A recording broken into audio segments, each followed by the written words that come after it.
Olá, amigos! Estamos iniciando mais um programa Esclarecimentos Oportunos.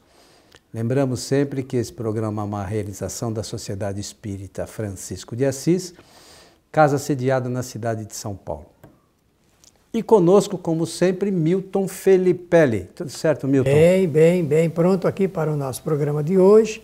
Desejar aos nossos amigos que nos assistem e que nos ouvem também, que os bons espíritos nos ajudem sempre.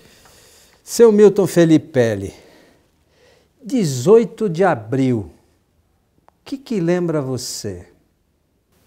Olha, 18 de abril é uma data histórica, para nós que somos espíritas, uma data histórica muito importante. Allan Kardec nasceu no dia 18 de abril. Podemos dizer que sim, né? Não, podemos dizer sim. Allan Kardec não existia antes dessa data. Existia o professor Hippolyte Léon Denisard Rivail, que foi um professor e um pedagogo lá na França.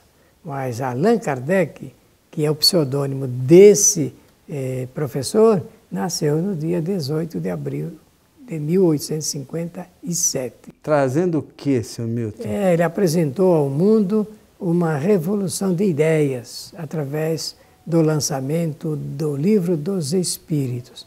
E você que está chegando lá de Paris, pode nos dizer alguma coisa. Você foi lá perto de onde Allan Kardec viveu? Fui sim.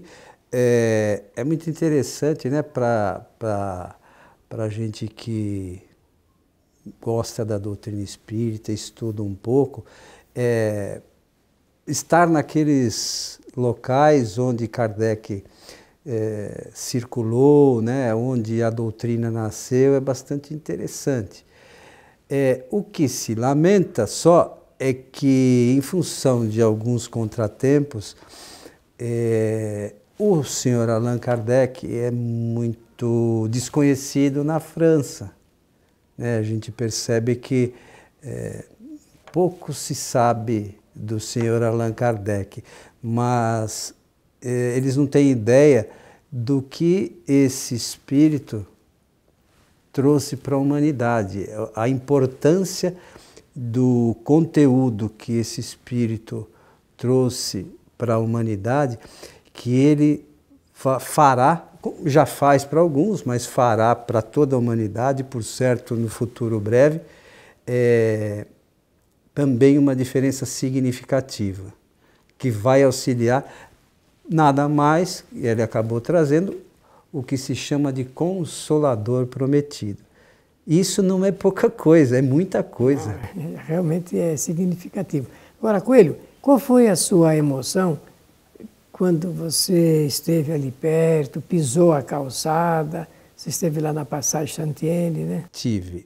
E fui na outra passagem, onde morava, essa outra passagem, morava o Gabriel Delane, né, que era bem encostado. Uma passagem termina na outra, no quarteirão, né, e lá em Paris tem muita coisa assim, de entre quarteirões, né?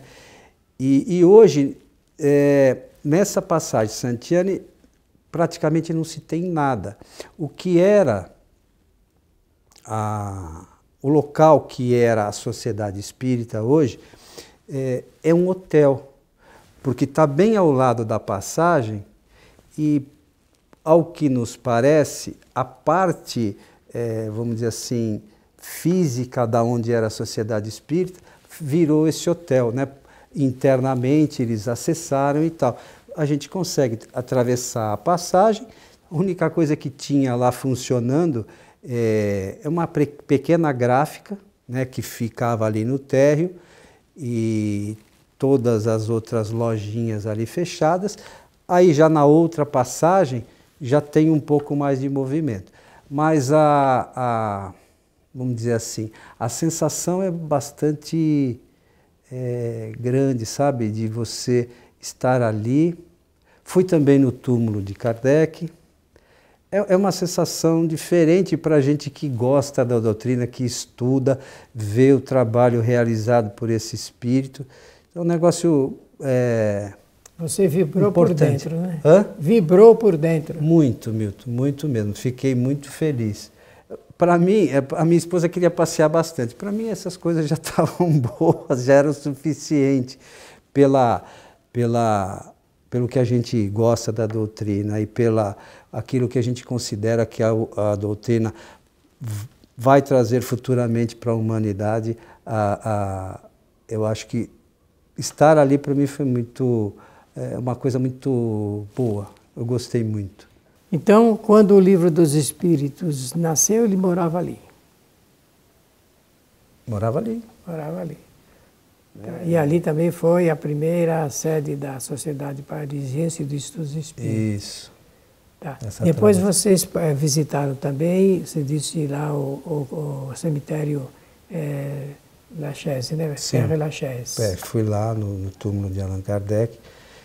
Está sempre bem cuidado o túmulo, né? Tem acho que algumas pessoas que tinha uma pessoa cuidando, mas não tem muita, pelo menos no dia que eu estive, não tinha muita lá movimentação. Dias depois teve lá uma comemoração, mas também dos espíritas franceses, mas pouquíssima gente. Então a gente... Menos mal, porque não se dá muita... Não é necessário se dar muita atenção para o túmulo, mas pela obra. Pois é. Mas é a obra dele, o legado que vale. O mais importante do dia 18 de abril é o lançamento do livro. Sim, eu vou votar ele. Eu só queria fazer mais uma perguntinha a você. E eu mexi no assunto lá ligado com o cemitério lá de Père Lachaise, porque há tempos atrás, eu não sei há quanto tempo atrás, há alguns anos, se falava que havia ali perto do túmulo uma pequena livraria ou banca de livros espíritas. Isso não existe mais, então? Não, ali no cemitério não tem nada. É lá que existia. Não, no cemitério eu não observei nada. Na verdade, Kardec, quando morreu, não foi enterrado nesse cemitério, ele foi transferido para lá posteriormente. Se não me engano, em 1871, foi transferido o corpo dele para lá. Mas essa livraria não era uma banca, pequena banca. Não tem. Pelo menos, como eu estive lá num dia de semana, talvez no fim de semana possa até haver alguma coisa, mas no dia de semana que eu estive... É porque você fez uma passagem muito rápida por Paris, não é? Eu fiquei lá poucos dias. E você visitou alguma livraria? Não deu tempo. Não deu tempo. Eu não consegui ir visitar muitas livrarias, não. Eu fiz outras coisas, também fiz algumas coisas para o meu interesse, que era isso, e algumas coisas para atender o interesse da minha esposa, né, que ela queria ver outras coisas. Naturalmente. Então fui com ela visitar outras coisas lá que ela gostaria de visitar. Muito bem, vamos voltar então ao lançamento do Livro dos Espíritos, no dia 18 de abril de 1857, por Allan Kardec. Uma realização que atendeu a um projeto, é interessante falar nisso, né? Raramente a gente ouve falar nisso. É um projeto não dos homens, porque Allan Kardec não desenvolveu o projeto de lançamento do Livro dos Espíritos. Porque o livro chama o Livro dos Espíritos. É isso, mas um projeto de origem deles, né? Dos espíritos, e que resultou no quê? Resultou na presença do professor Hippolyte Denisard Rivail, que foi convidado a fazer algumas experiências presenciais de manifestação dos espíritos através, primeiro, das mesas chamadas mesas girantes e depois, então, de médiuns. No caso de Allan Kardec, parece que os espíritos providenciaram, é por isso que eu falei do projeto, providenciaram do encontro dele com certas famílias que realizavam em suas residências reuniões de ordem mediúnica através de médiuns. Na sua maioria, jovens moças que recebiam, então, a comunicação dos espíritos. No início do Livro dos Espíritos, tem lá o prolegômeno, né, que dá uma pincelada geral. E tem uma coisa que eu leio, me parece que muitas vezes as pessoas leem e não dão muito conta do que é dito aqui. Diz assim, Milton, não é do início, mas os Espíritos anunciam que chegaram os tempos marcados pela providência para uma manifestação universal e que, sendo eles os ministros de Deus e os agentes de sua vontade, têm por missão instruir e esclarecer os homens, abrindo uma nova era para a regeneração da humanidade. E dizem mais, este livro é o repositório dos seus ensinos. Foi escrito por ordem e mediante o ditado dos espíritos superiores. E a gente às vezes ouve as pessoas falar, não sabe nem quem são os espíritos superiores, né? Lamentavelmente.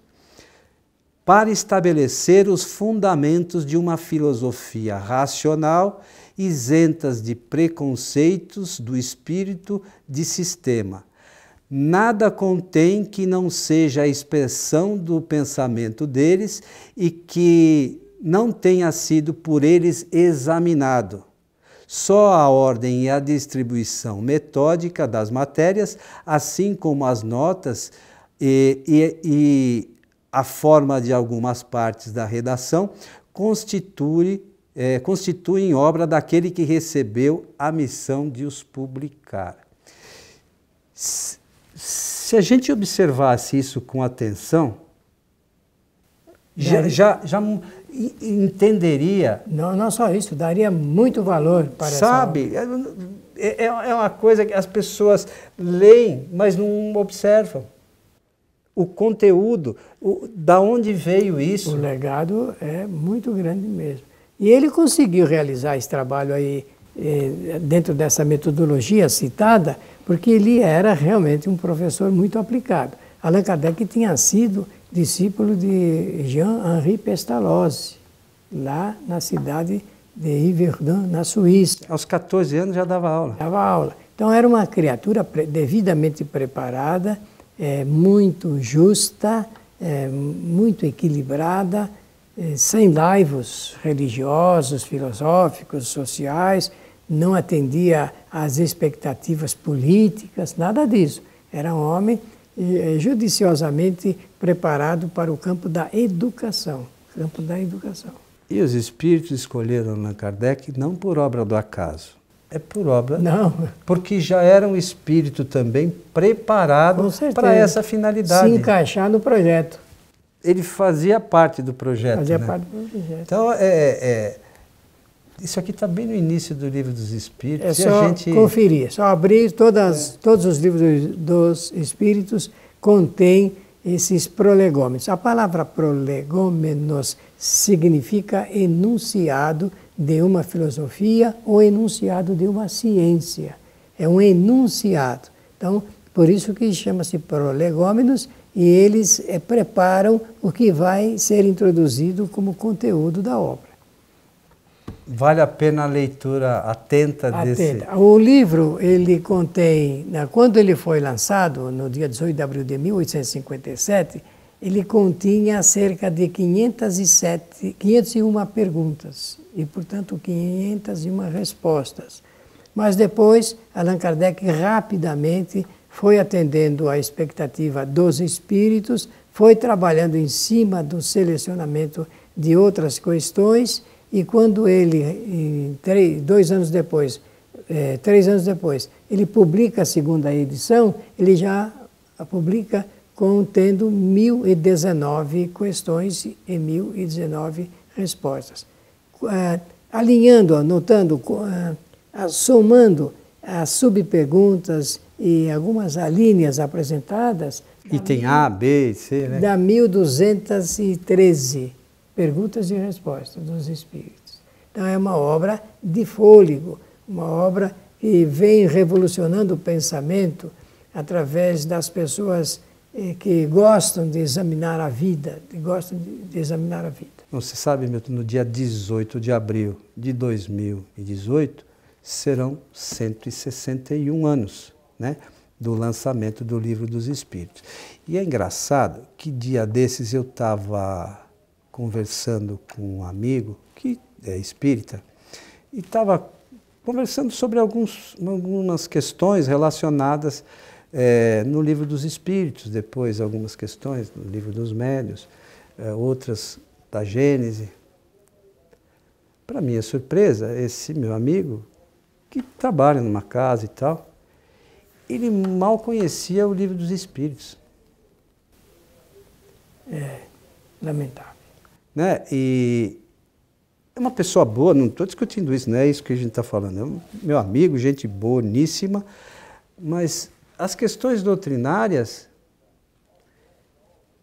eu também não sei muito, diferente de você que estuda desde 1958, é isso? 57. 57. Eu nasci em 58.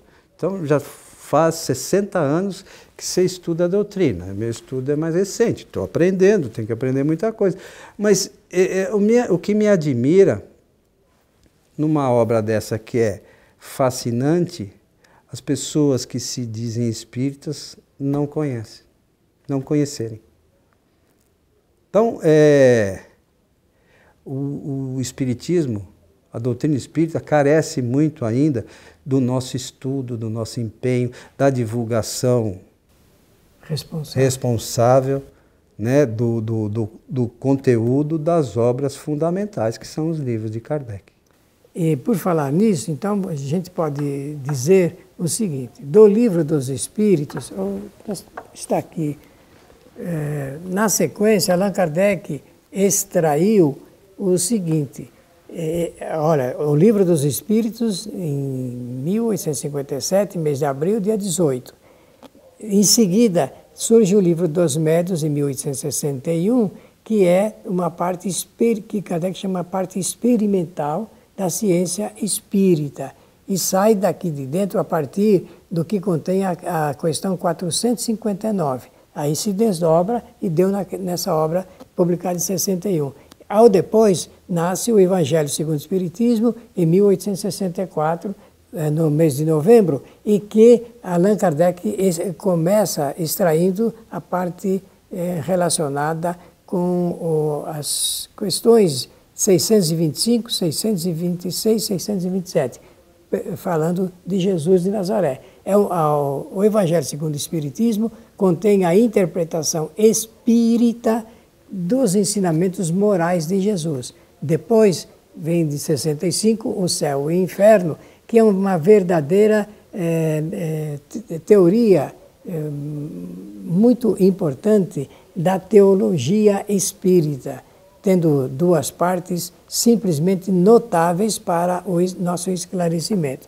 E depois vem o livro A Gênese, que sai exatamente da parte ligada aqui com a Gênese, no próprio a palavra diz, do planeta, além de fazer considerações doutrinárias a respeito da vida e da obra de Jesus de Nazaré. Então, é todo um conteúdo trabalhado por Kardec e pelos espíritos, né, sobretudo. Uma parceria. Uma parceria direta aí, e claro que com colaboração de diversos médiuns, né, como o próprio Kardec relata, e diversos espíritos, médiuns desconhecidos uns dos outros, né, de localidades também diferentes, para que pudesse ser feito o controle, como está mencionado lá no Evangelho segundo o Espiritismo. Controle universal. Universal, né? Do ensino dos Espíritos. Então, é difícil para quem estuda a doutrina imaginar que aqui possa haver algum erro, algum equívoco, alguma coisa faltando. Todas meninas, médios, jovenzinhas. Quem trabalha com mediunidade e conhece a doutrina, Você trabalhar com médiuns que não tem noção do que vão falar e dizer é a melhor coisa. Porque está ímpar. Não tem nenhum pensamento pré-concebido, é como se fosse uma coisa mais pura, vamos chamar assim. Não sei se essa é a melhor expressão, mas que sofre menor influenciação, né, do conhecimento da pessoa. Então, acho que até nisso Kardec foi feliz, né, Milton? Foi sim, foi sim. Ele trabalhou com a Júlia e a Carolina Baudin, e também com a Celina Jaffé e a Hermance Dufault. Bastante interessante. É bom que a gente leia e estude um pouquinho, né, Milton, para poder entender valorizar um pouquinho melhor e valorizar, sobretudo, o trabalho realizado por esse espírito e pelos espíritos que trabalharam na composição desse livro, né, Milton? Fica aqui a nossa homenagem a Allan Kardec na publicação da obra chamada O Livro dos Espíritos. Pela oportunidade, Coelho, eu desejo saudar aos nossos ouvintes e espectadores, desejando-lhes que os bons espíritos nos ajudem sempre. E nós convidamos a você que assista às nossas palestras públicas da Sociedade Espírita Francisco de Assis, a palestra na Fraternidade, que é transmitida às sextas-feiras pela página do Facebook Programa Transição. Então, todas as sextas, a partir das 20 horas, estamos ao vivo com as nossas palestras. A você que esteve conosco, o nosso abraço e até o nosso próximo programa.